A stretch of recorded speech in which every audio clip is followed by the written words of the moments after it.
ಬಂದಿರೋದೇ third entrance ಅಂದರೆ ಮೂರನೇ ಸುತ್ತಿನ ಕೋಟೆ ಬಾಗಿಲು. ಇಲ್ಲಿಂದ 1, 2 ನಗರದ ಒಳಗಡೆ ಸೇರ್ಕೊಂಡಿದೆ. ನಗರ ಯಾಕೆ ಸೇರ್ಕೊಂಡಿದೆ ಅಂದರೆ ಸರ್ಕಾರ ಇದನ್ನು ತಗೊಳ್ಳೋದಕ್ಕಿಂತ ಮುಂಚೆ, ಸರ್ಕಾರ ವಶಪಡಿಸ್ಕೊಳ್ಳೋಕ್ಕಿಂತ ಮುಂಚೆ ಅಕ್ವಾರಾಗಿ ಹೋಗ್ಬಿಟ್ಟಿದೆ. ನಗರದಲ್ಲಿ ಬಾಗಿಲಿದೆ, ಬಾಗಿಲ ಅಕ್ಕಪಕ್ಕದಲ್ಲಿ ಒಂದು 100 ಅಡಿ ಕೋಟೆ ಮಾತ್ರ ಉಳ್ಕೊಂಡಿದೆ. ಈಗ ಮೊದಲನೇ ಬಾಗಿಲು ನಮ್ಮ ಜಿಲ್ಲಾ ಆಸ್ಪತ್ರೆ ಹತ್ರ ಹೋದ್ರೆ ಸಿಗುತ್ತೆ, ಅದಕ್ಕೆ ರಂಗಯ್ಯನ ಬಾಗಿಲು ಅಂತಾನೆ ಕರೀತಾರೆ. ಎರಡನೇ ಬಾಗಿಲು ಇದೇ ರೋಡಿಂದ ಬರ್ತಾ ಇರಬೇಕಾದ್ರೆ ಗಾಂಧಿ ಸರ್ಕಲಿಂದ ಎಂಟ್ರಿ ಆಗುತ್ತೆ, ಅದಕ್ಕೆ ಆನೆ ಬಾಗಿಲು ಅಂತ. ಅವೆರಡೂ ಕೂಡ ಇಲ್ಲಿಂದ 1.5 ಕಿಲೋಮೀಟರ್ ವ್ಯಾಪ್ತಿಯಿಂದಲೂ ಕೂಡ ಅಕ್ವೈರ್ ಆಗಿದೆ. ಅಂದರೆ ಈ ಕೋಟೆ ಇಲ್ಲಿ ಈ ವಾಲ್ ನೋಡ್ತಿರಲ್ಲ, ಈ ಥರನ ಹಿಂದಿಗಡೆಯಿಂದಲೂ 1.5 ಕಿಲೋಮೀಟರ್ ಹಿಂದುಗಡೆಯಿಂದಲೂ ಕೂಡ ಕೋಟೆ ಪ್ರದೇಶ ವ್ಯಾಪ್ತಿ ಇತ್ತು ಅಂತ ಅರ್ಥ. ಈಗ ನೀವು ಇಲ್ಲಿ ಎದುರುಗಡೆ ಬಂದಿರೋದೇ ಮೂರನೇ ಬಾಗಿಲು, ಕಾಮನ ಬಾಗಿಲು ಅಂತ ಕರೀತಾರೆ. 1562ರಲ್ಲಿ ಮೊಟ್ಟ ಮೊದಲನೇ ಬಾರಿ ಮತ್ತಿ ತಿಮ್ಮಣ್ಣ ನಾಯಕ ಎಂಬ ರಾಜರು ಈ ಕೋಟೆಯನ್ನು ಪ್ರಾರಂಭ ಮಾಡ್ತಾರೆ. ಆ ರಾಜರು ಕಾಮಗೇತಿ ವಂಶಸ್ಥರಾಗಿರೋದಕ್ಕೋಸ್ಕರ ಅದಕ್ಕೆ ಕಾಮನ ಬಾಗಿಲು ಅಂತ ಕರೆದ್ರು. ಅಲ್ಲಿ 2 ಬಾಗಿಲು ನೋಡ್ತಾ ಇದ್ದೀರಾ, ದೊಡ್ಡದಿದೆ, ಚಿಕ್ಕ ಬಾಗಿಲಿದೆ. ಆ ದೊಡ್ಡ ಬಾಗಿಲು ರಾಜರುಗಳು ಬಂದಾಗ ವಿಶೇಷ ದಿನಗಳಲ್ಲಿ ಮಾತ್ರ ಆ ಬಾಗಿಲನ್ನು ಓಪನ್ ಮಾಡೋರು. ಅದನ್ನು ಕ್ಲೋಸ್ ಮಾಡಿದಾಗ ಸಾಮಾನ್ಯ ಜನರಿಗೆ ಚಿಕ್ಕ ಬಾಗಿಲೆಲ್ಲ ಓಡಾಟ ಮಾಡ್ತಾ ಇದ್ದಕ್ಕೆ ದಿಡ್ಡಿ ಬಾಗಿಲು ಅಂತ ಕರೀತಾರೆ. ನೀವು ಟಿಕೆಟ್ ತಗೊಂಡು ಒಳಗಡೆ ಬರಬೇಕಾದ್ರೆ ಇಲ್ಲಿ ಗೋಡೆ ಮೇಲ್ಭಾಗದಲ್ಲಿ ಒಂದು ಕಲ್ಲಿನ ಮೇಲೆ, ಒಂದು ಆವಿಚಿತ್ರ ಕಲ್ಲಿ ಮೇಲೆ ಕೆತ್ತನೆ ಮಾಡಿದಿರಿ, ಕೋಟೆ ಸಾಲಿನ ಮೇಲೆ. ನೀವು ಯಾರಾದ್ರೂ ನೋಡ್ದ ಇದ್ರೆ ವಾಪಸ್ ಹೋಗ್ತಾ ನೋಡ್ಕೊಂಡು ಹೋಗಿ. ಇಡೀ ಕೋಟೆನ ಹಾವು ಯಾವ ಥರ ಓಡಾಟ ಮಾಡುತ್ತೋ ಆ ಥರ ಕೋಟೆ ಬಾಗಿಲನ್ನು ಕಟ್ಟಿದ್ದಾರೆ. ಕೋಟೆ ಎಂಟ್ರೆನ್ಸ್ ಯಾವುದು ನೇರವಾಗಿಲ್ಲ, ನೀವು ಬಂದಿರೋದು ನೇರವಾಗಿಲ್ಲ, ಮುಂದೆ ಹೋಗ್ಬೇಕಾದ್ರೂ ಕೂಡ ನಾವು ನೇರವಾಗಿಲ್ಲ, ಎಲ್ಲ ನಾವು ಜಿಗ್ಜಾಗಲ್ಲಿ ಹೋಗ್ಬೇಕಾಗುತ್ತೆ. ಅದಕ್ಕೆ ಇದನ್ನ 7 ಸುತ್ತಿನ ಕೋಟೆ ಅಂತಾನೆ ಕರೀತಾರೆ. ನಾನು ಮುಂದೆ ಹೇಳ್ತಾ ಹೋಗ್ತೀನಿ ಯಾಕೆ ಇದರ ಉದ್ದೇಶ, ಇದರ ಕಟ್ಟೋದಕ್ಕೆ ಏನು ಕಾರಣ ಅಂತ ನಿಮಗೆ ಮುಂದೆ ಹೇಳ್ತಾ ಹೋಗ್ತೀನಿ. ಅರ್ಥ ಆಯ್ತಾರಲ್ಲ? ಬನ್ನಿ. ನಿಂತಿದ್ದಾರೆ, ಒಂದು ತೊಟ್ಟಿ ಇದೆ, ಹುಟ್ಟು ಬಂಡೆಗಳಲ್ಲೇ ಕೊರೆದು ತೊಟ್ಟಿಗಳನ್ನೇ ಮಾಡಿದ್ದಾರೆ. ತೊಟ್ಟಿ ಅಂದರೆ ರಾಜರ ಕಾಲದಲ್ಲಿ ಎಲೆಕ್ಟ್ರಿಕಲ್ ವ್ಯವಸ್ಥೆ ಇರಲಿಲ್ಲ. ಆಗ ಹಳ್ಳಿಗಳಿಂದ ಕೊಟ್ಟಂಥ ಹೊಂಗೆ ಎಣ್ಣೆ, ಹರಳೆಣ್ಣೆ, ಬೇವಿನೆಗಳನ್ನು ತುಂಬಿಡೋರು. ಅಲ್ಲಿ 2 ಇದೆ, ಒಂದರಲ್ಲಿ ತುಂಬಿಡಕ್ಕೆ ಬಳಸ್ಕೊಂಡು ಡೈಲಿ ಯೂಸ್ ಮಾಡೋಕ್ಕೆ. ಎಣ್ಣೆನ ಅಷ್ಟೊಂದರಲ್ಲಿ ಯಾಕೆ ತುಂಬಿಡ್ತಾ ಇದ್ರು ಅಂದರೆ ರಾಜರ ಕಾಲದಲ್ಲಿ ಯುದ್ಧಗಳು ಕಾಲ ಬಂತು ಅಂದರೆ ವರ್ಷ 2 ವರ್ಷ ಯಾರು ಕೂಡ ಹೊರಗಡೆ ಹೋಗಬಾರ್ದು. ಅವ್ರಿಗೆ ಏನೇನು ಬೇಕೆಲ್ಲ ಮುಂಚಿತವಾಗಿ ಪ್ರಿಪ್ರೇಷನ್ ಮಾಡಿ ಸ್ಟೋರ್ ಮಾಡಿ ಇಟ್ಕೊಳ್ಳೋರು. ಒಂದು ತೊಟ್ಟಿನೆಲ್ಲ ಸ್ಟಾಕ್ ಮಾಡಿಕೊಂಡ್ರೆ ಅದ್ರ ಪಕ್ಕದಲ್ಲಿ ಡೈಲಿ ಯೂಸ್ ಮಾಡೋಕ್ಕೆ ದಿನ ಬಳಕೆ ಮಾಡ್ತಾಯಿದ್ರು. ಆ 2 ತೊಟ್ಟಿಗಳನ್ನ ನೋಡ್ಕೊಳ್ಳೋಕ್ಕೆ ಒಬ್ಬ ಕಾವಲ್ಗಾರನ ಮನೆ ಕಲ್ಲಿನ ಕೆಳಗಡೆ ವಾಸ. ನೋಡಿ, ನಿಮಗೆ ಬೆಟ್ಟದಲ್ಲಿ ಈ ಥರ ಸಾಕಷ್ಟು ಕಡೆ ಜಾಗ ನೋಡ್ಕೊಂಡು ಹೋಗ್ತೀವಿ, ಎಲ್ಲವೂ ಮನೆಗಳಾಗಿರಲ್ಲ. ಇದೇ ಮನೆ ಅಂತ ನಮ್ಗೆ ಹೇಗೆ ಗೊತ್ತಾಗುತ್ತೆ ಅಂದರೆ ನೋಡಿ, ಆ ಕಲ್ಲಿನ ಕೆಳಗಡೆ ಲೈನ್ ಥರ ಮಾರ್ಕ್ ಹಾಕಿದ್ದಾರೆ, ಕಾಣುತ್ತಾ ನಿಮಗೆ? ಈ ಮೇಲಿಂದ ಮಳೆ ನೀರು ಬೀಳುತ್ತಲ್ಲ, ಕಲ್ಲಿನ ಮೇಲೆ ಮಳೆ ಬಿದ್ದಂಥ ನೀರು ಒಳಗಡೆ ಹೋಗ್ಬಾರ್ದು, ಬಂದು ಸೈಡಿಗೆ ನೀರು ಬೀಳಲಿ ಅಂತ ನಾವು ಕಿಟಕಿ ಮೇಲ್ಗಡೆ ಬಾಗಿಲ ಮೇಲೆ ಸಜ್ಜಾಗ್ತೀವಿ ನೋಡಿ, ಆ ರೀತಿ. ಇಂಥದೇ ಮನೆ ಕೋಟೆಯ ಕೊನೆ ಭಾಗದಲ್ಲಿ ಒನಕೆ ಓಬವ್ವನ ಮನೆಯೂ ಕೂಡ ಇಂಥ ಕಲ್ಲಿನ ಭಾಗದಲ್ಲೇ ವಾಸ, ಬಂಡೆ ಅಡಿಯಲ್ಲೇ ವಾಸ. ಅವಾಗೆಲ್ಲ ಆಡಂಬರವಾಗಿರ್ತಕ್ಕಂಥ ವಸತಿ ಇರಲಿಲ್ಲ. ರಾಜನ ಅರಮನೆಯೂ ಕೂಡ ಒಂದು ಮಣ್ಣಿನ ಮನೆಗಳಾಗಿತ್ತು. ನೋಡ್ಕೊಂಬನ್ನಿ.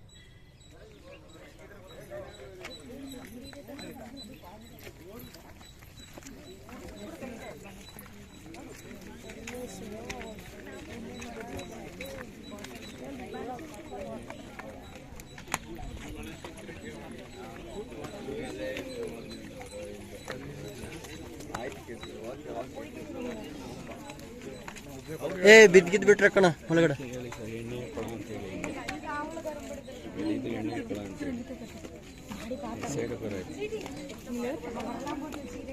ಹೇಳಿ ಸರ್. ಇದು ಎಣ್ಣೆಯ ಕೊಳ,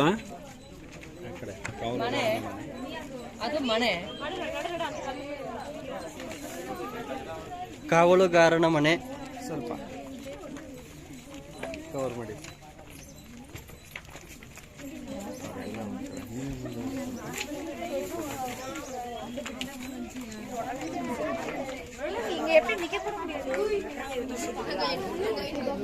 ಸರ್ ನಾಷ್ಟಾ ಆನ್ ಮಾಡ್ಕೊಳ್ಳಿ ಸರ್. ಸರ್ ಇಲ್ಲೇ ಇದ್ಬಿಡು ನಾವು. ಸರ್ ಕಡ್ಜೆ ಇದೆ ಸರ್, ಫ್ರಾನ್ಸಿಸ್ ಕಡ್ಜೆ ಒಂದು 1000 ಲೀಟರ್ ಎಣ್ಣೆ ಜಾಸ್ತಿ ಬರ್ತದೆ ಸರ್. ಇದು ಸಹ ಎಣ್ಣೆಯನ್ನು ಸಂಗ್ರಹಿಸುತ್ತಿದ್ದಂತಹ ಕೊಳ. ಈ ಬಂಡೆಯನ್ನ ನಮ್ಮ ಕಡೆಯಿಂದನೇ ತಗೊಂಡ್ಬಂದ್ರೆ ಕೋಟೆ ಮೇಲೆ 5ರಲ್ಲಿ ಒಟ್ಟು 3 ಬಾರಿ ದಾಳಿ ಮಾಡ್ತಕ್ಕಂಥದ್ದು. ಮೊದಲನೇ ಬಾರಿ 1765 1765 ಪಿರಂಗಿ ಗುಂಡುಗಳಿಂದ ಆಗ್ನೇಯ ದಿಕ್ಕಿನಿಂದ ದಾಳಿ ಮಾಡ್ತಕ್ಕಂಥದ್ದು. ನೋಡ್ರಿ, ಕಾಲೇಜ್ಗೆಲ್ಲ ಇದು ಆಗ್ನೇಯ ದಿಕ್ಕು. ಈ ಆಗ್ನೇಯ ದಿಕ್ಕಿನಿಂದ ದಾಳಿ ಮಾಡಿದಾಗ ಬಿದ್ದಂಥ ಪಿರಂಗಿ ಗುಂಡು ಇಟ್ಟಲ್ಲಿ ಕಾಣಿಸ್ತಿದೆ ಅಲ್ಲಿ. ಕಲ್ಲು ಸ್ವಲ್ಪ ಹೊಡೆದಿದೆ ನೋಡ್ರಿ. ಆ ಪಿರಂಗಿ ಗುಂಡೆ ಬಿದ್ದರೂ ಕೂಡ ಕೋಟೆ ಗೋಡೆಗಳು ಹಾಳಾಗಿಲ್ಲ. ಅದಕ್ಕೆ ಈ ಕೋಟೆಗೆ ಸಿಡಿಲಿಗೂ ಬೆಚ್ಚದ ಉಕ್ಕಿನ ಕೋಟೆ ಅಂತ ಹೆಸರು ಇರ್ತಕ್ಕಂಥದ್ದು. ಒಟ್ಟು 3 ಬಾರಿ ದಾಳಿ ಮಾಡುವಂಥದ್ದು. ಮೊದಲು 1765, 1777, 1779, ಒಟ್ಟು 3ನೇ ಬಾರಿ 5ರಲ್ಲಿ ಈ ಕೋಟೆನ ತನ್ನ ಕೈವಶ ಮಾಡ್ಕೊಳ್ತಕ್ಕಂಥದ್ದು. ಇದು ಮೊದಲನೇ ಬಾರಿ ಆಗಿರ್ತಕ್ಕಂಥ ದಾಳಿಯಲ್ಲಿ ಆಗಿರುವಂಥದ್ದು.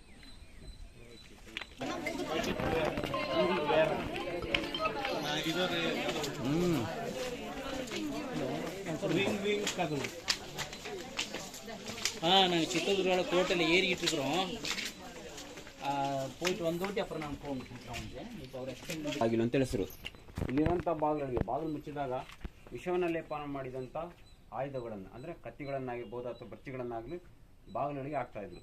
ಶತ್ರುಗಳು ಒಳಗಡೆ ಬಂದ್ಬಿಟ್ಟು ತಳ್ಳೋದಾಗಲಿ ಮಾಡೋದ್ರಿಂದ ಅಥವಾ ಆನೆಗಳಿಂದ ತಳಿಸೋದ್ರಿಂದ ಮಾಡೋದ್ರಿಂದ ಇಲ್ಲೇ ನಾಶ ಆಗ್ತಕ್ಕಂಥ ಅರ್ಧ ಸೈನ್ಯ. ಒಟ್ಟು 1000 ಜನ ಕೆಳಗಡೆಯಿಂದ ಕೋಟೆ ಮೇಲೆ ದಾಳಿ ಮಾಡಿದ್ರೆ 7ನೇ ಬಾಗಿಲು ಮುಟ್ಟೋದ್ರೊಳಗಡೆ 100-150 ಜನ ಮಾತ್ರ ಉಳ್ಕೊಂಬಿತ್ತು. ಆ ಕಾರಣಕ್ಕೆ ಎಲ್ಲ ಕಡೆನೂ ರಕ್ಷಣಾ ತಂತ್ರಗಾರಿಕೆಯನ್ನು ಅಳವಡಿಸ್ಕೊಂತ ಹೋಗಿರ್ತಕ್ಕಂಥದ್ದು. ಇಡೀ ಕೋಟೆ ಹಾವಿನ ಆಕಾರದಲ್ಲಿ ಕಟ್ಟಿದ್ದಾರೆ. ಮುಂದೆ ಒಂದು ಹಾವಿನ ಚಿತ್ರ ನೋಡಿದ್ರೆ ಟಿಕೆಟ್ ಕೌಂಟರ್ ಹಿಂದ್ಗಡೆ 7 ತಲೆಗಳಿತ್ತು. 7 ತಲೆಗಳು 7 ಪ್ರಮುಖ ಹೆಬ್ಬಾಗಿಲನ್ನು ಸೂಚನೆ ಮಾಡಿದರೆ ಅದರ ದೇಹ ರಚನೆ ಸೊಳ್ಳಂಬಳ್ಳ ಆಕಾರ ಇತ್ತಲ್ವ, ಇಡೀ ಕೋಟೆ ಮಾರ್ಗವನ್ನು ಸೂಚನೆ ಮಾಡ್ತಕ್ಕಂಥದ್ದು. 4 ಕಾರಣಗಳು. ಒಂದು, ಶತ್ರುಗಳು ಕುದುರೆಗಳಲ್ಲಿ ಬಂದಾಗ ಸ್ಪೀಡ್ ಕಂಟ್ರೋಲ್ ಆಗಲಿ ಅಂತೇಳಿ. ಮತ್ತೊಂದು ಕಾರಣ, ಬಾಗಿಲು ಮುಚ್ಚಿದಾಗ ದೊಡ್ಡ ದೊಡ್ಡ ಮರುದಿಮ್ಮಿ ತಾಂಡು ಹೊಡಿತಾ ಇದ್ರು. ಬಾಹುಬಲಿ ಸಿನಿಮಾ ನೋಡಿದ್ರಾ? ಅದರ ಮರುದಿಮ್ಮಿಂದ ಹೊಡಿಬೇಕಂದ್ರೆ ಫಸ್ಟ್ ಹಿಂದ್ಗಡೆ ಹೋಗಬೇಕು, ಅಲ್ಲಿಂದ ಹೊಡಲಿಕ್ಕೆ ಜಾಗ ಇಲ್ಲ. ಇನ್ನೊಂದು, ಇದು ಗುಡ್ಡ ಆಗಿರೋದ್ರಿಂದ ಬಾಗಿಲು ಮೇಲ್ಗಡೆ ಕಾಣಿಸ್ತದೆ ನೇರವಾಗಿ. ಹೊರಗಡೆ ಬೀಡ್ ಬಿಟ್ಟಾಗ ದುರ್ಬೀನ್ಗಳ ಮುಖಾಂತರ ನೋಡುವಾಗ ಬಾಗಿಲು ಎಷ್ಟು ಗಂಟೆ ಓಪನ್ ಆಗುತ್ತೆ, ಎಷ್ಟು ಗಂಟೆ ಕ್ಲೋಸ್ ಆಗಿತ್ತು ಅಂತೇಳಿ ಅವ್ರಿಗೆ ಟೈಮಿಂಗ್ಸ್ ಗೊತ್ತಾಗ ಶತ್ರುಗಳಿಗೆ. ಆ ಕಾರಣಕ್ಕೆ ಈ ಥರ ಜಿಗ್ಜಾಗಲ್ಲಿ ಮಾಡಿದ್ದಾರೆ.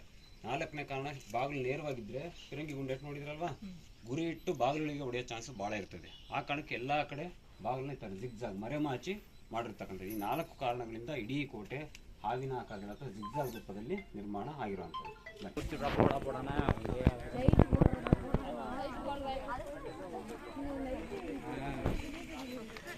போகும்போது பார்த்துக்கிற கூப்பிட கூடாதா, இவ்வளோ யாருமேட்ட கம்பெனி பார்த்துட்டு போன ஓಟಿ ಅದರಿಂದ ಮಡಿಕೆ ಕುಡಿಕೆಗಳಿಂದ ಎಣ್ಣೆ ತಂದು ನೋಡ್ರಿ ಮೇಲೆ ದೀಪ ಹಚ್ಚೋದಕ್ಕೆ ದೀಪದ ಗೂಡುಗಳು ಬೆಳಕಿನ ಅವಸ್ಥೆಗೋಸ್ಕರ ಮಾಡಿರ್ತಕ್ಕಂಥದ್ದು. ಮರದ ಏಣಿಗಳ ಮುಖಾಂತರ ಮೇಲ್ಗಡೆ ಹೋಗಿ ದೀಪಗಳನ್ನು ಬೆಳಗ್ಸೋರು.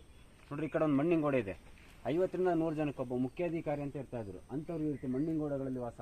ಒಂಥರ ಚೆಕ್ ಪೋಸ್ಟ್ ಥರ 4 ಮತ್ತು 5ನೇ ಬಾಗಿಲ ನಡುವೆ ಚೆಕ್ ಪೋಸ್ಟ್ ಥರ ಗೊತ್ತಾಯ್ತಾ. ಇದು ಕಾವಲುಗಾರನ ಮನೆ. ಇದು ಕೂಡ ಇದೆಯಾ, ಅದು ಬೊಂಬೆ ಮಂಟಪ ಅಂತೇಳಿ. ಆಗಿನ ಕಾಲದಲ್ಲಿ ರಾಜರಿಗೆ ಪಟ್ಟದಾನೆ ಪಟ್ಟದ ಕುದುರೆ ಅಂತ ಇರ್ತವೆ, ನೆಚ್ಚಿನ ಪ್ರಾಣಿಗಳು. ಅವು ಯುದ್ಧಗಳ ಸಂದರ್ಭದಲ್ಲಿ ಸತ್ತರ ಅಥವಾ ನ್ಯಾಚುರಲ್ ಡೆತ್ ಆದರೆ ಅವುಗಳ ಮೂರ್ತಿ ಕೆತ್ತಬಿಟ್ಟು ಆರಾಧನೆಯನ್ನು ಮಾಡೋರು. ಆ ಕಡೆ 2 ಆನೆಗಳು, ಈ ಕಡೆ ಕುದುರೆ. ನಿಧಿಗೋಸ್ಕರ ಎಲ್ಲ ಹೊಡೆದಾಕಿದ್ದಾರೆ. ಮುಂದೆಡೆ ಇದೇ ಥರ ಟ್ರೆಜರಿಯನ್ನು ತೋರಿಸ್ತೀನಿ. 10 ಅಡಿ ಆಳ ಇರ್ತಕ್ಕಂಥದ್ದು ಗರ್ಭಗುಡಿ ಒಳಗಡೆ ಮಾಡಿದ್ದಾರೆ. ಮುಂದೆಡೆ ತೋರಿಸ್ತೀನಿ. ತಮ್ಮದು ಕೋಟೆ ಒಳಗಡೆ ಬಿದ್ದ ಮಳೆ ನೀರು ಹೊರಗಡೆ ಹೋಗಲಿ ಅಂತ ಮಾಡಿದ್ದಾರೆ. ಯಾಕಂದರೆ ಮಳೆ ನೀರೆಲ್ಲ ಒಳಗಡೆ ಸ್ಟಾಕ್ ಆಗಿಬಿಟ್ರೆ ಕೋಟೆ ಬೇಸ್ಮೆಂಟ್ ಡ್ಯಾಮೇಜ್ ಆಗ್ತದೆ. ಆ ಉದ್ದೇಶಕ್ಕೆ ನೀರೆಲ್ಲ ಹೊರಗಡೆ ಹೋಗಲಿ ಅಂತೇಳಿ ಮಾಡಿರ್ತಕ್ಕಂಥದ್ದು.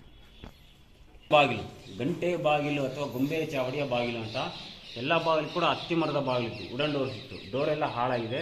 ನೋಡ್ರಿ ತಿರುಗುಣಿಗಳು, ಹಿಂಜಸ್, ಕೀಲು ಅಂತ ಕರಿತೀವಿ. ಎಲ್ಲ ಬಾಗಿಲುಗಳು ಇದ್ದಕ್ಕೆ ಸಾಕ್ಷಿಗಳು. ಈ ಬಾಗಿಲನ್ನ ಶತ್ರುಗಳು ಹೊಡೆದಾಕ್ಬಿಟ್ಟು ಒಳಗಡೆ ಬರೋಕ್ಕಾಗ್ತಿಲ್ಲ. ಯಾಕಂದರೆ 1 ಅಡಿ ದಪ್ಪ ಇರ್ತಾಯಿದೆ ಬಾಗಿಲುಗಳು. ನೋಡ್ರಿ ನಿಮ್ಮ ಅಕ್ಕಪಕ್ಕ ಅಲ್ಲಿ ಎಲ್ ಶೇಪನ್ನು ಮಾಡಿದ್ದಾರೆ ಕಟ್ಟೆಯನ್ನು.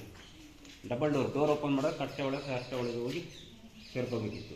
ನೋಡ್ರಿ ಒಂದು ವೇಳೆ ಶತ್ರುಗಳು ಈ ಬಾಗಿಲನ್ನು ಕೂಡ ಹೊಡೆದಾಕ್ಬಿಟ್ಟು ಒಳಗಡೆ ಬಂದರೆ ಅಲ್ಲಿ ಎದುರುಗಡೆ ನೋಡ್ರಿ ಗನ್ ಪಾಯಿಂಟ್ಸ್ ಮೇಲೆ ನಾಡ ಬಂದಕ್ಕೂ ಬಿಲ್ಲು ಬಾಣ ಇಟ್ಕೊಂಡು ರೆಡಿ ಇರೋರು. ಇಲ್ಲಿ ಎದುರುಗಡೆ ಹೋಗಿ ಕಾಣಿಸ್ತಿದ್ದಿಲ್ಲ, ಅಲ್ಲಿ ಮೇಲಿಂದ ದಾಳಿ ಮಾಡೋರು. ಬಾಣಗಳಿಂದ ಹೊಡೆಯುವಾಗ ಅವಾಗೆಲ್ಲ ಶತ್ರುಗಳು ಸ್ವಲ್ಪ ಬಲಾಢ್ಯವಾಗೇ ಇದ್ದರು. ಬಾಣಗಳನ್ನ ಕಿತ್ತಾಕ್ಬಿಟ್ಟು ಮುಂದಕ್ಕೆ ನುಗ್ಗಿ ಹೋಗೋರು. ಅವಾಗೇನು ಮಾಡೋರು, ಈ ಭಾಗದ ಸೈನಿಕರು ಬಾಣಗಳಿಗೆ ವಿಷ ಹಚ್ಬಿಟ್ಟು ಹೊಡೆಯೋರು. ವಿಷ ಹಚ್ಚಿ ಹೊಡೆಯೋದ್ರಿಂದ ಶತ್ರುಗಳು ಇನ್ನೂ ಬೇಗನೆ ಸಾಯ್ತಾಯಿದ್ರು. ಆ ಥರ ಎಲ್ಲ ರಕ್ಷಣಾ ತಂತ್ರಗಾರಿಕೆಯಲ್ಲಿ ಅಳವಡಿಸ್ಕೊಂಡಿದ್ದಾರೆ. ಬಾಗಿಲಿದೆ, ಕಸ್ತೂರಿ ರಂಗಪ್ಪ ನಾಯಕನ ಬಾಗಿಲು ಅಂತ ಹೇಳ್ಬಿಟ್ಟು ಗೊತ್ತಾಯ್ತಾ. ಇದನ್ನು ಇಂಡೋ ಇಸ್ಲಾಮಿಕ್ ಶೈಲಿಯ ಬಾಗಿಲಾಗಿ ನಿರ್ಮಾಣ ಮಾಡಿರುವಂಥದ್ದು. ಮೇಲ್ಗಡೆ ನೋಡ್ರಿ ಆರ್ಚ್ ಕಾಣಿಸ್ತಿದೆಯಾ, ಮೇಲ್ಗಡೆ ಆರ್ಚ್ ಇರೋದು ಮುಸ್ಲಿಂ ಶೈಲಿ. ಕೆಳಗಡೆ ಕಳಶಗಳಿದೆ, ಅದು ಹಿಂದೂಗಳ ಶೈಲಿ. ಕಸ್ತೂರಿ ರಂಗಪ್ಪನ ಕಾಲದಲ್ಲಿ ಇಂಡೋ ಇಸ್ಲಾಮಿಕ್ ಶೈಲಿಯ ಬಾಗಿಲ ನಿರ್ಮಾಣವನ್ನು ಮಾಡಿರ್ತಕ್ಕಂಥದ್ದು.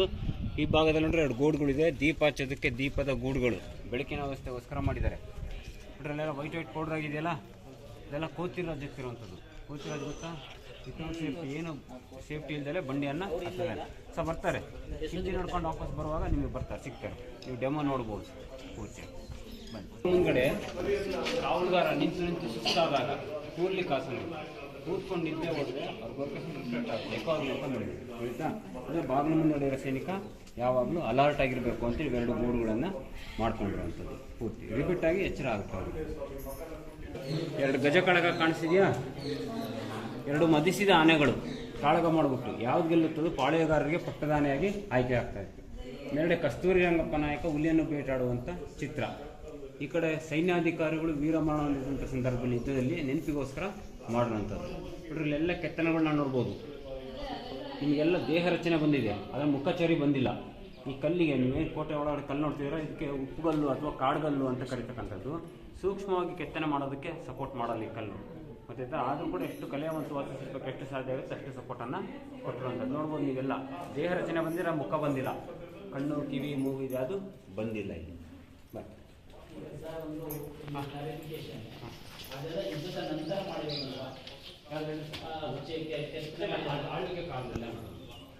ಆಳ್ವಿಕೆ ಕಾಲದಲ್ಲಿ ಮಾಡುವಂಥದ್ದು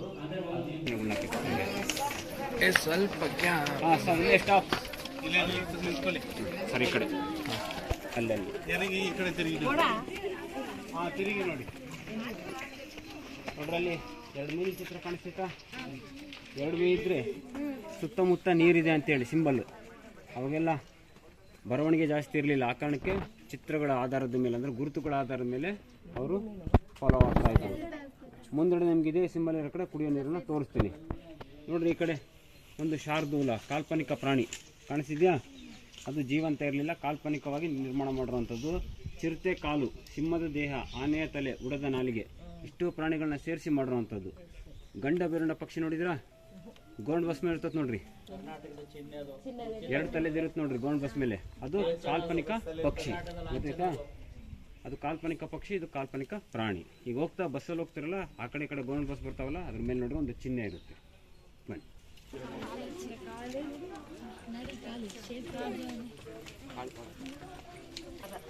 ಪಾಳೆಗಾರರ ಕುಲದೇವತೆ ಮದಕರಿ ನಾಯಕ ಆಗಿದ್ದಾರಲ್ವ, ಮದಕರಿ ನಾಯಕರ ಮನೆ ದೇವರಾದಂಥ ಏಕನಾಥೇಶ್ವರಿ ಅಮ್ಮನವರ ಪಾದಗಳು. ಯುದ್ಧಗಳಿಗೆ ಹೋಗುವಾಗ ಪಾದಗಳನ್ನು ಪ್ರತಿಷ್ಠಾಪಿಸಿ ಹೋದರೆ ಜಯ ಸಿಗುತ್ತೆ ಅನ್ನೋ ನಂಬಿಕೆ ಆಗಿರುವಂಥದ್ದು. ಬೇರೆ ಕಡೆ ಪ್ರಾಣಿಗಳನ್ನು ಬಲಿ ಕೊಟ್ಟು ಹೋಗೋರು, ಕೆಲವು ಕಡೆ ದೇವಾಲಯ ನಿರ್ಮಾಣ ಮಾಡಿ ಹೋಗೋರು. ಈ ಥರ ಒಂದೊಂದು ಪ್ರಾಂತ್ಯಗಳಲ್ಲಿ ಒಂದೊಂದು ಸಂಪ್ರದಾಯವನ್ನು ಅನುಸರಿಸ್ಕೊಂಡು ಬಂದಿರುವಂಥದ್ದು. ಇಲ್ಲಿ ಪಾದಗಳ ಪ್ರತಿಷ್ಠಾಪನೆ ಮಾಡಿ ಹೋಗೋರು. ವ್ಯಾಯಾಮ ಶಾಲೆ ಹಿಂಭಾಗದಲ್ಲಿ ಚಿಕ್ಕ ಬಾಗಿಲಿದೆ, ಈಗ ಗ್ರಿಲ್ ಹಾಕ್ಬಿಟ್ಟು ಕ್ಲೋಸ್ ಮಾಡಿದ್ದಾರೆ. ನೋಡ್ರಿ ಒಂದು ದೊಡ್ಡ ಮನೆ ಒಂದೊಂದು ಬಂದು 18 ಅಡಿ ಬರುತ್ತೆ, ಎಷ್ಟೆಷ್ಟು ದೊಡ್ಡ ದೊಡ್ಡ ಕಲ್ಲಿದ್ದಾವೆ. ಆನೆ ಕೋಣಗಳಿಂದ ಕಲ್ಲುಗಳನ್ನ ಎಳಿಸ್ಬಿಟ್ಟು ಮಾಡುವಂಥ ಕೆಲಸ. ಹಾರ್ಡ್ ವರ್ಕ್ ಎಷ್ಟಿತ್ತು ಅಂತೇಳಿ ಇದೆಲ್ಲ ಉದಾಹರಣೆ. ನಿಮ್ಮ ಎದುರುಗಡೆ ಒಂದು ಗಣೇಶ ದೇವಾಲಯ ಕಾಣಿಸಿದೆಯಾ? ಸಿದ್ಧಿವಿನಾಯಕ ದೇವಾಲಯ. ಆ ದೇವಸ್ಥಾನ ಹಿಂದೆಗಡೆ ಒಂದು ಬಂಡೆ ಇದೆ, ಆ ಬಂಡೆ ಆನೆ ಶೇಪಲ್ಲಿದೆ, ನ್ಯಾಚುರಲ್ ಆಗಿರುವಂಥ ಬಂಡೆ.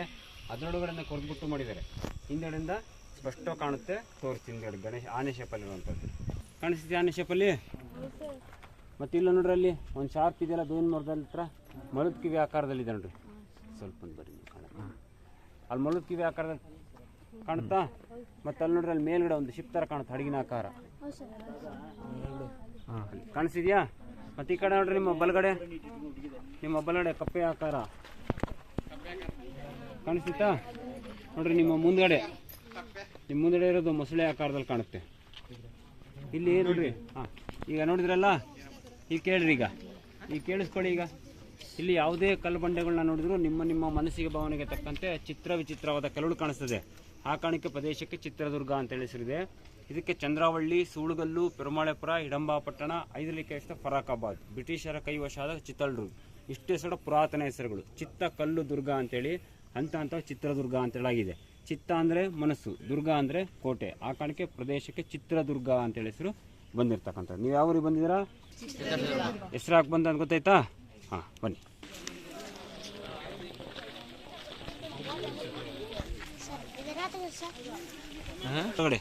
ಮೇಲ್ಗಡೆದು ಏಕನಾಥೇಶ್ವರಿ ದೇವಾಲಯ, ಅದ್ರ ಮುಂದೆ ದೀಪಸ್ತಂಭ ಅಥವಾ ಗರುಡಗಂಬ 30 ಅಡಿ ಎತ್ತರ ಇದೆ. ತುದಿಯಲ್ಲಿ ನೋಡ್ರೆ ಸಿಡ್ಲೊಡ್ದು ಬಿರುಕ್ಬಿಟ್ಟಿದೆ, ಆ ಕಾರಣಕ್ಕೆ ಯಾರಿಗೂ ಹತ್ತೋದಕ್ಕೆ ಅವಕಾಶ ಇಲ್ಲ. ಅದ್ರ ಮುಂದೆ ಒಂದು ದೀಪಸ್ತಂಭ ಅಥವಾ ಗರುಡಗಂಬ. ಇದು ಪ್ರತಿ ಸಲ ಯುಗಾದಿ ಹಬ್ಬ ಮುಗಿದ ನಂತರ ಉಯ್ಯಾಲೆ ಸೇವೆ ಮಾಡ್ತಾರೆ. ಇಲ್ಲಿ ನೀವು ಬಾಗಿಲಲ್ಲಿ ಒಳಗಡೆ ಬಂದ್ರಲ್ವಾ, 7ನೇ ಬಾಗಿಲು ಏಕನಾಥೇಶ್ವರಿ ಬಾಗಿಲು. ಮುಂದ್ಗಡೆಯಿಂದ ಕೊನೆಯ ಬಾಗಿಲು, ಅದರದ್ದು ಕೋಟೆಯ ಮಧ್ಯಭಾಗ. ಈಗ ಎಷ್ಟು ಹತ್ತಿದ್ರಲ್ಲ ಪೂರ್ವ ದಿಕ್ಕಿಂದ ಅಷ್ಟು ಪಶ್ಚಿಮ ದಿಕ್ಕಿಗೆ ಕೆಳಗಡೆ ಇಳಿಬೇಕಾಗುತ್ತೆ. ಮತ್ತು ಬರುವಾಗ ಆ ಕಡೆ ಹತ್ಬೇಕು, ಈ ಕಡೆ ಡೌನ್ ಇಳಿಬೇಕು. ಇಲ್ಲೊಂದು ಕಟ್ಟಡ ಇದೆ ನೋಡಿ, ಕಣಜಗಳು, ಆಹಾರ ಧಾನ್ಯಗಳನ್ನ ಸಂಗ್ರಹಣೆ ಮಾಡುವಂಥ ಸ್ಥಳ. ಆ ಗೋಡೆ ಮೇಲೆ ನೋಡ್ರೆ ಒಂದು ಮೀನಿನ ಚಿತ್ರ ಇದೆ, ಕಾಣಿಸ್ತಿದೆಯಾ? ಒಂದು ಮೀನಿದ್ರೆ ದಾರಿ ಅಂತ, 2 ಮೀನಿದ್ರೆ ಕುಡಿಯುವ ನೀರಿದೆ ಅಂತೇಳಿ. ಮುಂದಡೆ 2 ಮೀನಿನ ಕಡೆ ಕುಡಿಯುವ ನೀರನ್ನು ತೋರಿಸ್ತೇನೆ. ನಿಮಗೆ ಇಲ್ಲಿ ಒಂದು ಕಟ್ಟಡ, ಈ ಕಡೆ ಕಟ್ಟಡ ಕಾಣಿಸ್ತಿರ್ಬೋದು. ಇದು ಕ್ಯಾಂಟೀನ್. ಇದು ಆಗಿನ ಕಾಲದಲ್ಲಿ ಉತ್ಸವ ಮಂಟಪ ಅಥವಾ ಪುರೋಹಿತರ ಮನೆ ಅಂತೇಳಿ ಉಲ್ಲೇಖ ಮಾಡಿದ್ದಾರೆ. ಈಗ ಕ್ಯಾಂಟೀನ್ ಆಗಿ ಮಾಡ್ಕೊಂಡಿದ್ದಾರೆ. ಅಲ್ಲಿ ಹುಡುಗರು ನಿಂತಿರಲ್ಲ, ಅಲ್ಲಿ ಓಕಳಿ ಹೊಂಡ ಅಂತೇಳಿದೆ. ಅರಿಶಿಣ ಕುಂಕುಮ ಬಣ್ಣದ ನೀರು ಹಾಕ್ಬಿಟ್ಟು ದೇವ್ರಿಗೆ ಓಕಳಿ ಪೂಜೆ ಅಂತ ಮಾಡುವಂಥ ಸ್ಥಳ. ಜಾತ್ರೆ ಟೈಮಲ್ಲಿ ನಾನಾ ಜನ ಮುಟ್ಟಿರ್ತಾರಲ್ವ, ಗರ್ಭಗುಡಿ ಒಳಗಡೆ ಹೋಗೋ ಮಡಿಯಿಂದ ಹೋಗ್ಬೇಕಾಗಿರ್ತದೆ. ಆ ಕಾರಣಕ್ಕಲ್ಲಿ ಬಣ್ಣದ ನೀರಲ್ಲಿ ಶುಭ್ರ ಮಾಡುವಂಥ ಜಾಗ, ಕ್ಲೀನ್ ಮಾಡುವಂಥ ಸ್ಥಳ ಅಲ್ಲಿ ಮುಂದುಗಡೆ ಇದೆ. ಬರೀ ತೋರಿಸ್ತೀನಿ. ಬೇರೆ ಬ್ಯಾಕ್ಟೀರಿಯಾಸ್ ಎಲ್ಲ ಸತ್ತೋಗುತ್ತಂತ. ಇದು ಪಕ್ಕ ಸೈಂಟಿಫಿಕ್ ಮೆಥಡ್. ನೀವು ಬರೀ ಸ್ನಾನ ಮಾಡ್ತೀರಿ, ಆ ಕಾಲದಲ್ಲಿ ಅರಿಶಿನ ಹಾಕ್ಸ್ಬಿಟ್ಟು ಸ್ನಾನ ಮಾಡ್ತೀವಿ. Scientific antibiotic.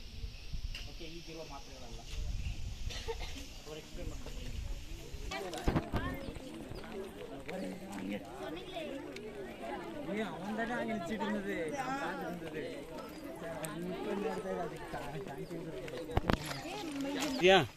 ಎರಡು ಹಿಡಂಬೇಶ್ವರ ದೇವಾಲಯ ಅಂತೇಳಿ. ಭೀಮ ಗೊತ್ತಲ್ಲ, ಭೀಮ ಹಿಡಂಬಿ ಗೊತ್ತಲ್ವಾ? ಪಾಂಡವರು ವನವಾಸಕ್ಕೆ ಬಂದಂಥ ಸಂದರ್ಭದಲ್ಲಿ ಭೀಮ ಹಿಡಂಬಿಯನ್ನು ಮದುವೆ ಆಗುವಾಗ ಅವರಣ್ಣ ಹಿಡಂಬ ಅಡ್ಡ ಬರ್ತಾನೆ. ಆಗ ಅಡ್ಡ ಬಂದಂಥ ಹಿಡಂಬನನ್ನು ಕೊಂದಾಕ್ಬಿಟ್ಟು ಅವನ ನೆನಪಿಗೋಸ್ಕರ ಒಂದು ಶಿವಲಿಂಗ ಇಟ್ಟು ಹಿಡಂಬೇಶ್ವರ ಅಂತೇಳಿ ನಾಮಕರಣ ಮಾಡುವಂಥ ಜಾಗ. ಇಡೀ ಭಾರತದಲ್ಲಿ 2 ಕಡೆ ಹಿಡಂಬಿ ದೇವಸ್ಥಾನ ಇದೆ. ಒಂದು ಚಿತ್ರದುರ್ಗದಲ್ಲಿ ಹಿಡಂಬನ ದೇವಸ್ಥಾನ, ಇನ್ನೊಂದು ಕುಲು ಮನಾಲಿ ಹಿಮಾಚಲ್ ಪ್ರದೇಶ್, ಅಲ್ಲಿ ಹಿಡಂಬಿ ದೇವಸ್ಥಾನ ಇರ್ತಕ್ಕಂಥದ್ದು. ಗೊತ್ತಾಯ್ತಾ? ಅಲ್ಲೊಂದು ಕಟ್ಟಡ ಕಾಣಿಸಿದ್ಯಾ, ಬಿಳಿ ಕಿಟಕಿ ಕಾಣಿಸ್ತೈತೆ ನೋಡ್ರಿ ಅಲ್ಲಿ. ಅದು ಪುರಾತನ ಮುರುಘಾ ಮಠ, ಹೊಸ ಮಠ ದಾವಣಗೆರೆ ರೋಡಲ್ಲಿದೆ. ನೀವು ಬಸ್ ಪಾರ್ಕ್ ಮಾಡಿದ್ರಲ್ವಾ, ಅಲ್ಲಿ ಹೊಸ ಮಠ ಇದೆ. ಪ್ರತಿ ವರ್ಷ ದಸರಾ ಟೈಮಲ್ಲಿ ಬಂದುಬಿಟ್ಟು ಸ್ವಾಮೀಜಿಗಳು ಪೂಜೆ ಮಾಡ್ಕೊಂಡು ಹೋಗೋರು. ಈ 3 ವರ್ಷದಿಂದ ಅವ್ರ ಮೇಲೆ ಒಂದು ಕೇಸ್ ಆಗಿದೆ. ಆ ಕಾರಣಕ್ಕೆ ಇದೆಲ್ಲ ಸೆಂಟ್ರಲ್ ಗೌರ್ಮೆಂಟ್ ಅಂಡರ್ಗೆ ಹೊರಟೋಗಿದೆ. ಇದೆಲ್ಲ ಭಾರತ ಸರ್ಕಾರದ ಕೈಯಲ್ಲಿ ಇರುವಂಥದ್ದು. ಅಲ್ಲಿ ಮೇಲ್ಗಡೆ ರೌಂಡು ಬತ್ತರಿ ಕಾಣಿಸ್ತಿದ್ಯಾ, ಅಲ್ಲಿ ಯಾರೊಬ್ರು ಹತ್ತಿದಾರ ನೋಡ್ರಿ, ಅದು ತುಪ್ಪದ ಕೊಳ ಅಂತೇಳಿ. ಕತ್ತಿ ಮತ್ತು ಗುರಾಣಿಗಳನ್ನ ತುಕ್ಕಿಡಬಾರ್ದು ಅಂತೇಳಿ ತುಪ್ಪ ಮತ್ತು ಎಣ್ಣೆ ಹಚ್ಬಿಟ್ಟು ಅಲ್ಲಿ ಸ್ಟಾಕ್ ಮಾಡೋಂಥ ಜಾಗ ನೋಡ್ರಿ. ಮೇಲ್ಗಡೆ ಹತ್ಲಿಕ್ಕೆ ಅಲ್ಲಿ ಚಿಕ್ಕ ಹೆಜ್ಜೆ ಉರ್ತು ಮಾಡಿದ್ರು ಬಂಡೆ ಮೇಲ್ಗಡೆ. ಒಂದು ಬಿಳಿ ಗೆರೆ ಹೋಗಿದೆಯಲ್ವಾ, ಹತ್ತಿ ಆಗಿರುವಂಥದ್ದು ಕುದುರೆ ಹೆಜ್ಜೆಗಳು ಅಂತ ಕರೀತಾರೆ. ಅಂದರೆ ಕುದುರೆ ಹತ್ತಿರೋದಲ್ಲ, ಕುದುರೆ ಹೆಜ್ಜೆ ಥರ ಶೇಪ್ ಮಾಡಿದ್ರೆ ಹತ್ಲಿಕ್ಕೆ ಸಹಾಯ ಆಗಲಿ ಅಂತೇಳಿ. ಈ ನಾಗರ ಹಾವು, mister and Mrs Ramachari cinema ನೋಡಿದ್ರಾ? ಎಲ್ಲ ಮೇಲ್ಗಡೆನೆ ಮಾಡಿರುವಂಥದ್ದು. ನಿಮಗೆ ನಿಂತಿರೋಂಥ ಜಾಗ ಮಣ್ಣಿನ ಗೋಡೆಯಲ್ಲಿ ನಿರ್ಮಾಣ ಮಾಡಿದ್ದಾರೆ. ಇದು ಪಾಳೆಗಾರ್ ಕಚೇರಿ ಮತ್ತು ಟಂಕಶಾಲೆ ಅಂತೇಳಿ.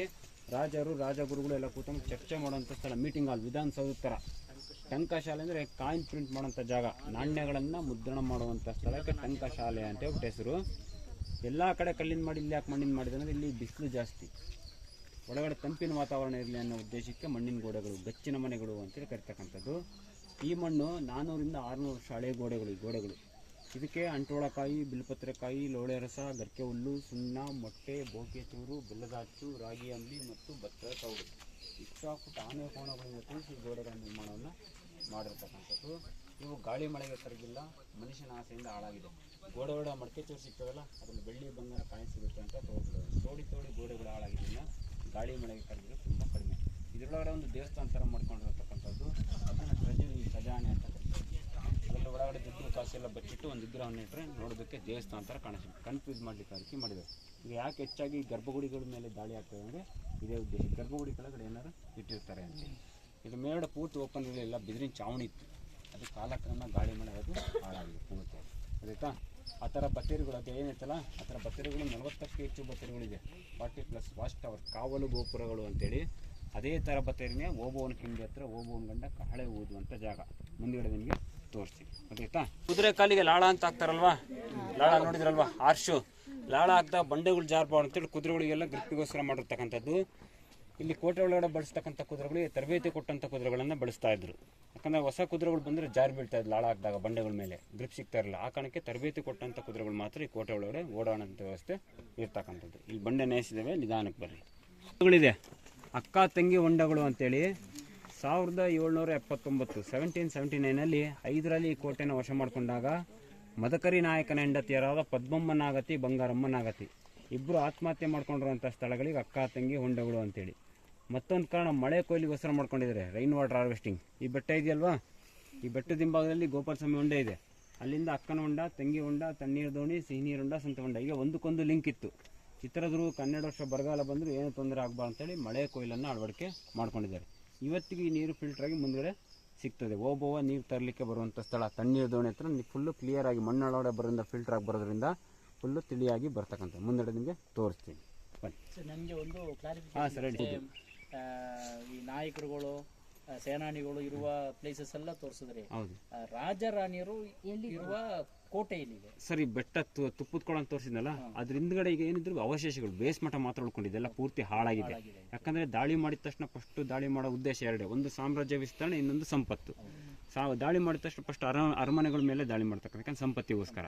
ಆ ಕಾರಣಕ್ಕೆ ಸಂಪೂರ್ಣ ಹಾಳಾಗಿದೆ. ಇನ್ನು ಕೆಲವೊಂದು 2005ಕ್ಕಿಂತ ಮುಂಚಿತವಾಗಿ ಸೆಕ್ಯೂರಿಟಿ ಇರಲಿಲ್ಲ 2005ರವರೆಗೂ. ಈ ನಾಗರಾವು ಸಿನಿಮಾ ಬಂದಾಗ 1772ರಿಂದ ಇಲ್ಲೊಂದು ಕೋಟೆ ಇದೆ ಅಂತ ಗೊತ್ತಾದ ನಂತರ ಹಲವಾರು ಜನ, ಕೆಲವು ಪ್ರವಾಸಿಗರು ಅಲ್ಲದಲ್ಲಿ ನಿಧಿ ತೊಡಕ್ಕೆ ಬಂದರು. ನಿಧಿ ತೊಡಕ್ಕೆ ಭಾಳಷ್ಟು ಜನ ಬಂದಿದ್ದರಿಂದ ಆ ಭಾಗ ಸಂಪೂರ್ಣ ಹಾಳಾಗಿದೆ ಸರ್. ಬೇರೆ ಏನು ಕೊಳ ಅಂತ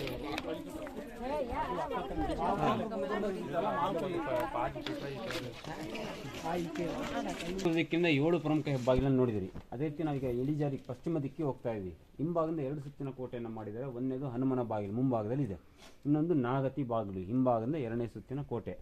ಅಲ್ಲಿ ಮಾರ್ಕ್ ನೋಡಿದ್ರಲ್ಲ, ಕಲ್ ಮೇಲ್ಗಡೆ ಕಾಣಿಸಿದೆಯಾ, ಅಲ್ಲಿ ಕೇಳಿದ್ರಲ್ಲ ಕೆಳಗಡೆ, ಈ ಥರ ಮಾರ್ಕ್ಗಳು ಕೋಟೆ ಎಲ್ಲ ಭಾಗದಲ್ಲೂ ಮಾಡಿದ್ದಾರೆ.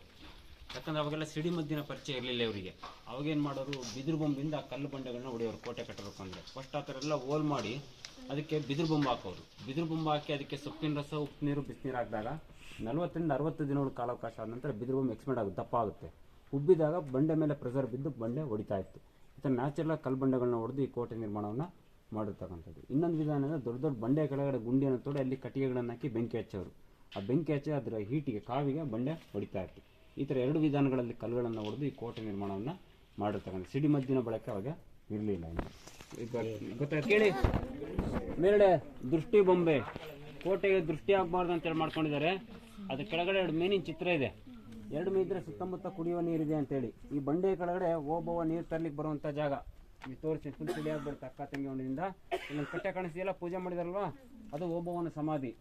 ನಿನ್ನೆ ನವೆಂಬರ್ 11ಕ್ಕೆ ಓಬವ್ವನ ಜಯಂತಿ ಇತ್ತು. ಕರ್ನಾಟಕ ಸರ್ಕಾರದಿಂದ ಜಯಂತಿಯನ್ನು ಆಚರಣೆ ಮಾಡ್ತಾರೆ ಪ್ರತಿ ವರ್ಷ ನವೆಂಬರ್ 11ಕ್ಕೆ. ಅಂದರೆ ನಿನ್ನೆ ಅವ್ರ ವಂಶಸ್ಥರು ಬಂದ್ಬಿಟ್ಟು ಪೂಜೆ ಮಾಡ್ಕೊಂಡು ಹೋದರು. ಅವ್ರ ಊರು ಬಳ್ಳಾರಿ ಜಿಲ್ಲೆ ಕೂಡ್ಲಿಗಿ ತಾಲೂಕು ಗುಡೇಕೋಟೆ ಗ್ರಾಮ. ಈಗ ಹೊಸಪೇಟೆ ಜಿಲ್ಲೆಗೆ ಸೇರ್ಕೊಂಡಿದೆ, ವಿಜಯನಗರ ಜಿಲ್ಲೆ. ಈಗ ಹಂಪಿ ಹೋಗ್ತಿರಲ್ವಾ, ಆ ಹೋಗ್ತಾ ದಾರಿಯಲ್ಲಿ ನಿಮಗೆ ಸಿಗ್ತಕ್ಕಂಥ ಇದು ಓಬವ್ವನ ಸಮಾಧಿ. ಇದು ಕಾಣಿಸ್ತಿದೆಯಲ್ಲಿ. ಈಗ ಅವರ ವಂಶಸ್ಥರು ಯಾರು ಇಲ್ಲಿಲ್ಲ, ಇಲ್ಲ ಗುಡೇಕೋಟೆ ಕೂಡ್ಲಿಗಿ ತಾಲೂಕು ಅಲ್ಲಿದೆ. ಪ್ರತಿ ವರ್ಷ ಆ ದಿನ ಮಾತ್ರ ನವೆಂಬರ್ 11ಕ್ಕೆ ಬಂದು ಪೂಜೆ ಮಾಡ್ಕೊಂಡು ಹೋಗ್ತಾರೆ. ಮತ್ತು ಕರ್ನಾಟಕ ಸರ್ಕಾರದಿಂದ ಕೂಡ ಸರ್ಕಾರಿ ಕಚೇರಿಗಳಲ್ಲಿ ಅವರು ಆಚರಣೆ ಮಾಡ್ತಾರೆ.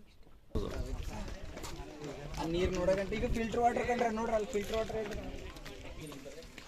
மேலே இருக்கிற குளத்தில் இருக்கிற தண்ணியெல்லாம் அப்படியே மண்ணுக்குள்ளார ஃபில்டர் ஆகி அப்படியே இந்த மாதிரி வந்துச்சு.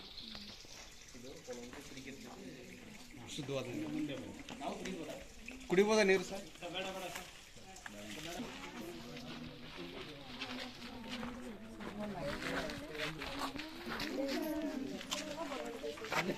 ಎಲ್ಲ ಬಂದ್ರ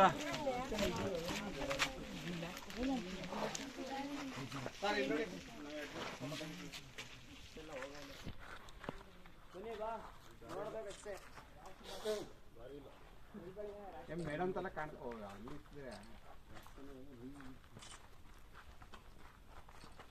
ಇಲ್ಲಿ ಬಂಡೆ ಕೆಳಗಡೆ ಓಬವ್ವನ ಮನೆ. ಅವಾಗೆಲ್ಲ ಗುಹಾ ಮನೆಗಳು, ಬಂಡೆ ಕೆಳಗಡೆ ವಾಸ. ಓಬವ್ವನ ಗಂಡನ ಹೆಸರು ಮದ್ದ ಹನುಮ ಅಥವಾ ಕಹಳೆ ಹನುಮಯ್ಯ ಅಂತೇಳಿ. 12 ಬತ್ತೇರಿ ಕಾಣಿಸ್ತಿದೆಯಲ್ವಾ, ಅಲ್ಲಿ ತಮ್ಮ ಕಹಳೆ ಓದುವಂಥ ಸ್ಥಳ. ಇಲ್ಲೊಂದು ಹನುಮಂತನ ಮೂರ್ತಿ ಇದೆಯಲ್ಲ, ಅದು ಓಬವ್ವನ ಮನೆ ದೇವರು ಹನುಮಂತ. ಗಂಡನಿಗೆ ಊಟಕ್ಕೆ ಇಟ್ಬಿಟ್ಟು ನೀರು ತೊಗೊಂಡು ವಾಪಸ್ ಬರುವಾಗ ಬೇರೆ ಸೈನಿಕರು ಬರೋದನ್ನು ಗಮನಿಸ್ತಾರೆ. ಆ ವಿಚಾರನ ಗಂಡ ಹೇಳೋಕೋದ ಗಂಡ ಊಟ ಮಾಡ್ತಾ ಇರ್ತಾನೆ. ಊಟ ಮಾಡುವಾಗ, ನಿದ್ರೆ ಮಾಡುವಾಗ ತೊಂದರೆ ಮಾಡಿದ್ರೆ ಆಯಸ್ ಕಡಿಮೆ ಆಗುತ್ತೆ ಅಂತೇಳಿ ಗಂಡನಿಗಲ್ದಲೆ ಕೈಗೆ ಸಿಕ್ಕಂಥ ಮೂಲಕ ತಗೊಂಡು ಎಲ್ಲ ಶತ್ರುಸೆಯನ್ನು ನಾಶ ಮಾಡಿದಂಥದ್ದಕ್ಕೆ ಓಬವ್ವನ ಕಿಂಡಿ ಅಂತ ಹೆಸರು ಬರುವಂಥದ್ದು. ಮೊದಲು ವಾಯು ದಿಕ್ಕಿನಲ್ಲಿ ಬಿದ್ದಂಥ ಮಳೆ ನೀರು ಹೊರಗಡೆ ಹೋಲಿಕೆ ಮಾಡುವಂಥ ಕಿಂಡಿ. ಈ ಎಮರ್ಜೆನ್ಸಿ ಬಂದಾಗ ಎಲ್ಲ ಬಾಗಿಲು ಕ್ಲೋಸ್ ಆಗ್ತದಲ್ಲ, ಆಗ ಒಂದು ಹನುಮನ ಬಾಗಿಲಿದೆ. ಇಲ್ಲಿ ಈ ಬಾಗಿಲು ಕೂಡ ಕ್ಲೋಸ್ ಮಾಡಿದಾಗ ರೈತಾಪಿ ಜನಗಳು ಒಳಗಡೆ ಇರೋರಿಗೆ ಹಾಲು ಮೊಸರು ತುಪ್ಪ ಕೊಡ್ಲಿಕ್ಕೆ ಆ ಕಿಂಡಿ ಮುಖಾಂತರ ಬರೋದು ಹೋಗೋದು ಮಾಡುವಾಗ ಅವ್ರನ್ನ ಫಾಲೋ ಮಾಡ್ಕೊಬಂದು ಅಟ್ಯಾಕ್ ಮಾಡಿದ್ರೆ ಇಡೀ ಕೋಟೆಯನ್ನು ಒಬ್ಬೊಬ್ಬರು ರಕ್ಷಣೆ ಮಾಡ್ತಾರೆ. ಈ ಯುದ್ಧದಲ್ಲಿ ಒಬ್ಬೊಬ್ಬ ತೀವ್ರಾಗ್ತಾರೆ, ಪ್ರಾಣತ್ಯಾಗ ಮಾಡ್ತಾರೆ. ಅದು ಮಧುಕರ ನಾಯಕರಿಗೆ ಗೆಲುವಾಗುತ್ತೆ. ಇದಾಗಿ 2 ವರ್ಷ ನಂತರ ಕಳ್ಳಿ ನರಸಪ್ಪ ತಾನು ರಾಜ ಆಗಬೇಕು ಅಂತೇಳಿ ಕೋಟೆ ಎಲ್ಲ ಸೀಕ್ರೆಟನ್ನು ಹೈದಲಿಗೆ ಬಿಟ್ಕೊಟ್ಟಾಗ ಇಡೀ ಕೋಟೆ ಹೈದಲಿಕ್ಕೆ ವಶ ಆಗ್ತಕ್ಕಂಥದ್ದು. ಒಳಗಡೆ ಇರೋರು ಮಾಡೋ ಮೋಸಕ್ಕೆ ಕೋಟೆ ಬಲಿಯಾಗುತ್ತೆ ವಿನ ನೇರವಾಗಿ ಗೆದ್ದಂಥ ಕೋಟೆ ಅಲ್ಲ. ಅದಕ್ಕೆ ಅಭೇದ್ಯ ಕೋಟೆ ಅಂತ ತಿಳಿಸಿದೆ. ಅಭೇದ್ಯ ಅಂದರೆ ಯಾರೂ ಭೇದಿಸೋಕ್ಕೆ ಸಾಧ್ಯ ಆಗಿಲ್ಲ, ಗೆಲ್ಲೋದಕ್ಕೆ ನೇರವಾಗಿ ಗೆಲ್ಲೋದಕ್ಕೆ ಸಾಧ್ಯ ಆಗಿಲ್ಲ ಅಂತೇಳಿ. ಈ ಕೋಟೆ ಕೈವಶ ಆದ ನಂತರ ಹೈದರಾಲಿ ಮತ್ತು ಟಿಪ್ಪು ಸುಲ್ತಾನ್ 20 ವರ್ಷ ಆಳ್ವಿಕೆ ಮಾಡ್ತಾರೆ ಕೋಟೆಯನ್ನು. ನಂತರ 1799ಕ್ಕೆ ಬ್ರಿಟಿಷ್ ಅಂಡರಿಗೆ ಹೊರಟೋಗುತ್ತೆ. 4ನೇ ಆಂಗ್ಲ ಮೈಸೂರದಲ್ಲಿ ಟಿಪ್ಪುವನ್ನು ಸಾಯಿಸಿಬಿಟ್ಟು ಬ್ರಿಟಿಷ್ ಅಂಡರಿಗೆ ಹೊರಟೋದಾಗ ಬ್ರಿಟಿಷರಿಂದ ಮೈಸೂರು ಒಡೆಯರಿಗೆ ಅಧಿಕಾರ ಹಸ್ತಾಂತರ ಆಗ್ತದೆ. ನಂತರ ಭಾರತ ಸ್ವತಂತ್ರ ಬರೋವರೆಗೂ ಕೂಡ ಈ ಕೋಟೆ ಮೈಸೂರು ಸ್ಟೇಟ್ ಅಂದರೆ ಕರ್ನಾಟಕ ರಾಜ್ಯ ಅನ್ನೋಕ್ಕಿಂತ ಮೈಸೂರು ಸ್ಟೇಟ್ ಮೊದಲಿತ್ತು. ಮೈಸೂರು ರಾಜ್ಯ ಅಂತ ಕರಿತಾ ಇದ್ರು. ಆ ಮೈಸೂರು ರಾಜ್ಯ ಕೋಟೆ ಸಂಪೂರ್ಣ ಒಡೆಯರ್ ಅಂಡರಲ್ಲೇ ಇರ್ತಕ್ಕಂಥದ್ದು. ನಂತರ ಭಾರತ ಸ್ವತಂತ್ರ ಬಂದ ಮೇಲೆ ಇದು ಭಾರತ ಸರ್ಕಾರಕ್ಕೆ ಕೈ ಸೇರ್ತಕ್ಕಂಥದ್ದು. ನೋಡ್ರಿ, ಇದೆಲ್ಲ ಕೋಟೆ ಗೋಡೆ ಬಾರ್ಡ್ರದು ಗೊತ್ತಿತ್ತಾ. ಒಂದು ಕೋಟೆ ಗೋಡೆ ಎತ್ತರ 35ರಿಂದ 40 ಅಡಿಗಳಷ್ಟು ಎತ್ತರ ಇರ್ತಕ್ಕಂಥದ್ದು. ಅಷ್ಟು ಎತ್ತರ ಹತ್ತಿ ಬರೋಕ್ಕಾಗಲ್ಲ ಅಂತಲೇ ಕಿಂಡಿ ಮುಖಾಂತರ ಅವರು ದಾಳಿಯನ್ನು ಮಾಡಿರ್ತಕ್ಕಂಥದ್ದು. ಗೊತ್ತಾಯ್ತಾ? ಮತ್ತೇನಾದ್ರು ಇದು ಓಬವ್ವನ ಮನೆ. ಅದೇ ಓಬವ್ವನ ಕಿಂಡಿ ಶತ್ರುಗಳು ಆ ಕಿಂಡಿ ಮುಖಾಂತರ ತೂರ್ಕೊಂಬರೋದೆಲ್ಲ ಮಾಡ್ತಾ ಇದ್ರು. ಗೊತ್ತಾಯ್ತಾ? ಹಿಂದುಗಡೆ ಒಂದು 20 ಅಡಿ ಉದ್ದ ಇದೆ. 20 ಅಡಿ ಉದ್ದದಿಂದ ಶತ್ರುಗಳು ಎಕ್ಸಿಟ್ ಈಗ ಡಿಪಾರ್ಟ್ಮೆಂಟ್ ಇಂದ ಕ್ಲೋಸ್ ಮಾಡಿದ್ದಾರೆ. ಪ್ರತಿನಿತ್ಯ ಇಲ್ಲಿ ಈ ಒಳಗಡೆ ಸೀಕ್ರೆಟ್ ಅಂತ ಏನಿರುತ್ತಲ್ಲ, ಎಮರ್ಜೆನ್ಸಿ ಟೈಮ್ ಬಂದಾಗ ಸೀಕ್ರೆಟ್ ಪ್ಯಾಸೇಜ್ ಆಗಿ ಬಳಸ್ಕೊಳ್ತಾ ಇದ್ರು ಇದನ್ನು ಪೂರ್ತಿಯಾಗಿ. ಇದೇ ಓಬವ್ವನ ಕಿಂಡಿ. ಗೊತ್ತಾಯ್ತಾ? ಇವೆಲ್ಲ ಮೆಟಲ್ ಏನಿರಲಿಲ್ಲ, ಈಗ ಮಾಡಿರೋಂಥದ್ದು ಇವೆಲ್ಲ ಪೂರ್ತಿಯಾಗಿ. ಯಾರು ಒಳಗಡೆ ಹೋಗಿ ಬರಂಗಿದ್ರೆ ತೂರ್ಕೊಬರ್ರಿ. ಒನಕೆ ಓಬವ್ವನ ಕಿಂಡಿಯಲ್ಲಿ ಈಗ ಹೆಡ್ ಮಾಸ್ಟರ್ ಹೊರಗಡೆ ಬರ್ತಾ ಇದ್ದಾರೆ. ಸಿಕ್ಕಾಗೋಗ್ಬಿಟ್ಟು ವಾಪಸ್ ಹೋಗ್ಬಿಟ್ಟು